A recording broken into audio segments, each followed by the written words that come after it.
Hello and welcome to the Doctor Who podcast. We're talking Ender's Game, chapter 13 tonight. So in this chapter, we catch up with Valentine and Peter, mostly Valentine.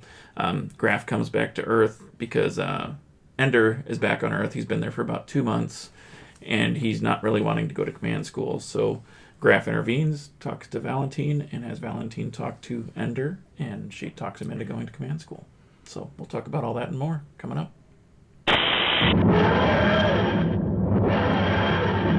Hello and welcome to the Doctors Who podcast. My name is Chris. I'm Chip. I'm Brian. And as doctors, we now officially have our own prop. Mm-hmm.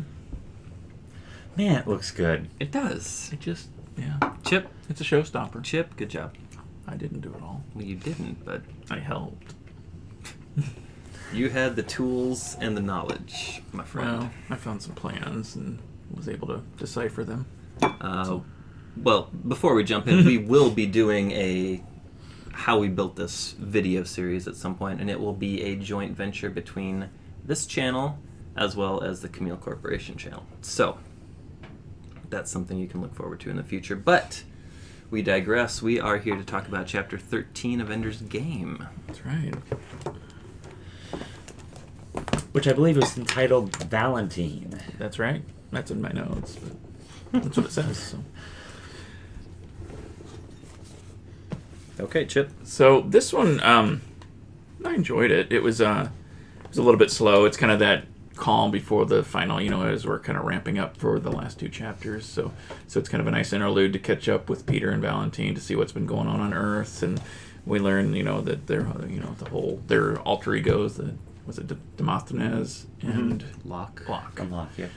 That they've, done a lot there. Graff has kind of figured out who it is, and then he intervenes with Valentine and kind of doesn't want to, he's willing to not give up her identity because he thinks she's valuable in what she's doing. But, which is interesting that, when the age of these kids, they're so young, but they have all this kind of power and influence, across the world. So anyway, but it was good because we get more into Ender's psyche again. So, he still struggles with what's happened and how they're using him, and he doesn't want to be used anymore and manipulated, and is dead set against going to command school. But Valentine basically convinces him that he's the only hope for mankind to survive, and, that he needs to do this. And his love for Valentine kind of bleeds through, and he goes.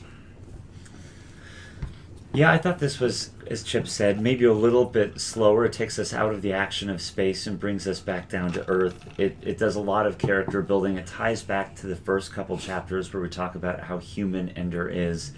He's nearly broken from his time in battle school. Remember, when he left battle school before, he was kind of over it. He just was done with the entire thing, mentally just over everything and wanted to be back home. So we find him back home, and we really get to dive into, really what his big fears, which we've kind of established, but again, is his fear of not being loved by his sister. And so diving into, quite literally, into the chapter where they are just out on a lake. It's just a very different scene from anything we've seen so far. You can tell, though, this is just the beginning of the Orson Ranch. Doesn't really have quite the same ring to it, but it doesn't. You're right. It definitely feels like we're moving towards something really big. So we're just about to ramp back up for the conclusion. The one thing I thought was very interesting that neither of you touched on, so we will kind of round out the entire chapter, is on the trip back to, well, not back to, but to command school. It's something like, a 3-month trip or something to get out there? And so it's Graff and Ender. And I forgot about that. There is a lot of exposition and info dump here, because you learn a lot about the buggers and the first two invasions, right? And you learn, about the buggers' ability to, basically instantly communicate with each other wherever they are in the galaxy. Instantaneously, which is pretty impressive, right? Mm-hmm. Yeah. And then Graff reveals that the humans mimicked or recreated or reverse engineered, whatever you want to call it, the technology, and they have one. They call it an Ansible. And that Earth is attacking the buggers currently with everything they have, and Earth is essentially defenseless because they've sent every ship to the bugger homeworld on an offensive. So that, to me, was... Yes, the stuff with Ender and Valentine and Graff at the beginning of the chapter kind of set the stage for what was to come, but this really kind of sets the backdrop and the tactical piece of that, right? Yeah. So it kind of underscores why they need him to do what he's doing. So that's kind of what I got. Cool. That's good. I kind of forgot about that. Of course it's good. Well, Wow. I said it. True. So we cover these chapter by chapter, and it's a little difficult in some of these chapters because at the beginning they were very short, and now they're becoming almost mini like short stories almost unto themselves, where you can kind of see the character arc like through this entire chapter. You can really see Ender kind of be at the depths, and then kind of being okay with Valentine being there to like, all right, let's move on, let's go to command school. Well, and it's interesting to me how that seems to be like the major or the most significant bag in Graff's tricks. If Ender isn't doing what he needs him to do, he gets his sister. Yeah. Yep. Goes and gets his sister. I haven't even had that much of this yet. And it works. Yeah. Every time. Every time. It's worked twice So, at least. Yeah, the 2 times we hear about it, it's been a smashing success. So it's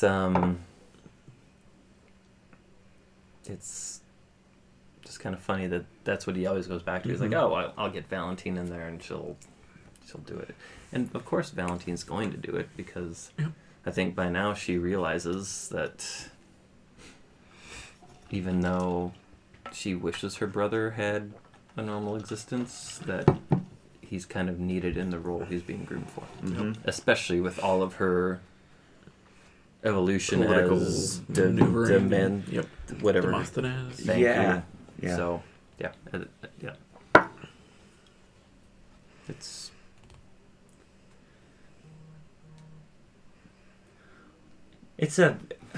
I don't know. We'll edit that silence out. There we go. It's fine. It's fine. I have to splice in the intro video anyway. But we do find out, was it in this chapter that we found out, or was it a chapter prior where Graff knows who both of them are? That was the beginning of this one. They were kind of talking about, I was like, oh, I know who they are. And they dropped the name Wiggins, I think. Yep. And they're like, you want us to shut him down? And like, no, let him go. Yep. Let him go. Because their maneuvering is actually, I think, playing into the IF's hands. So, but that entire subplot is kind of interesting. Not only from a character evolution of Valentine and Peter's perspective, but also from the perspective of, you kind of have this undercurrent of, it's not just a united Earth against the buggers. We have all these other things happening as well on the planet that could destabilize everything. So, very much sounds like a world in the balance. Like, I mean, it does sound, and Orson Scott Card does a good job of making it generalized enough where even though it's science fiction, you can definitely see some of this playing out today. We're not necessarily able to go to space, out to another planet's moon, taking humans out, but we have the same political turmoil. We have the same sort of uneasiness and warring factions within, different countries. So it's... And within our own. And within our own.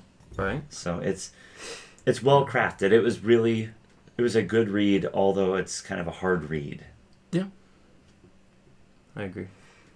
And the one thing that just kind of baffled my mind was the whole instant communication thing. I touched on that a little bit earlier, right? But if you just think about that, it's like, wow. It's got to be almost like some sort of telepathy if it's instantaneous, and then you have to assume that telepathy is not constrained by the laws of physics and has a speed, right? It's just regardless of distance. And I think there might actually be recent quantum physics theories and breakthroughs that support that sort of thing.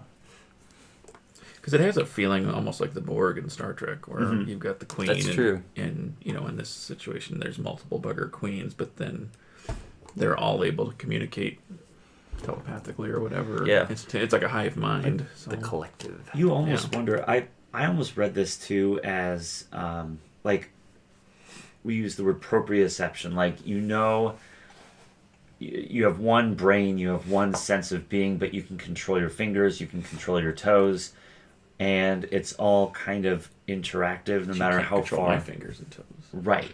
Well, because you're of a Not different. yet. Not yet. I can't. But it's almost like, do they have how much a mind of their own do some of these agents? Like it just seems like they're all part of one collective that they act on behalf of one agent, and they're just an offspring or offshoot of that one agent. So I always think about things like this time of year when you see all the birds migrating. You'll see thousands of birds in a field, and they all move almost in unison. So whether it's, I'm sure they're not communicating, but somehow they all kind of move together as almost like a single organism. Right. I think fish do the same thing. That school up, and they all kind of move. And I think fish, it's a way to simulate being a larger organism, so the predators don't come after them. But and then you have humans which are able to figure out how to do that via the Ansible, which I realize is an essential plot device, even if it doesn't make sense from a technological standpoint. Right. So, like, you need this to be in place for him to be a battle commander and not be on a ship with the fleet. Yep. Right? So I get that piece, but it's like, well, how? Yeah. But that's where this isn't like Star Trek, where you have your technical specs. You have this is a very like soft sort of science fiction style writing, which almost like a Doctor Who. It's very accessible. So. It's very like wibbly wobbly, timey wimey. Speaking of Doctor Who, we have a TARDIS. Sorry, it literally just got assembled before we pressed record, so it's still a new and exciting thing in our lives. So, and then the tactical decision to send all of your ships on an offensive and not leave Earth protected. That's gutsy, man. Because I read that and I'm like, oh geez. Yeah. Well, then when Ender also comes to the realization with the whole communication and that the way the buggers saw the humans, maybe they didn't realize that humans were an intelligent species, and maybe this whole thing is a big misunderstanding. And we're killing billions to resolve a misunderstanding. Right. That'd suck. That's heavy stuff for a, what is he now, 10? 11? 11? Yeah, 11. Yeah. That's some heavy shit. It is. It is. So, next episode we are going to get to Ender, where he arrives at command school. Yes. Will this be similar to battle school? Is it going to be way different? I guess you'll just have to tune in next time to find out. Please, if you enjoyed the video, if you enjoy the content, we invite you to hit the like button. We also invite you to subscribe and hit the little bell, because that will notify you whenever we post new content. Now, we are getting to the end of this book, which means we will soon be announcing what our next book will be. So that's something to look out for as well. As always, we invite you to utilize the comment section. Please chime in. We will get back to you. We will respond, because we love reading what you've got to say. So we will see you next time. Thank you for viewing, and until then...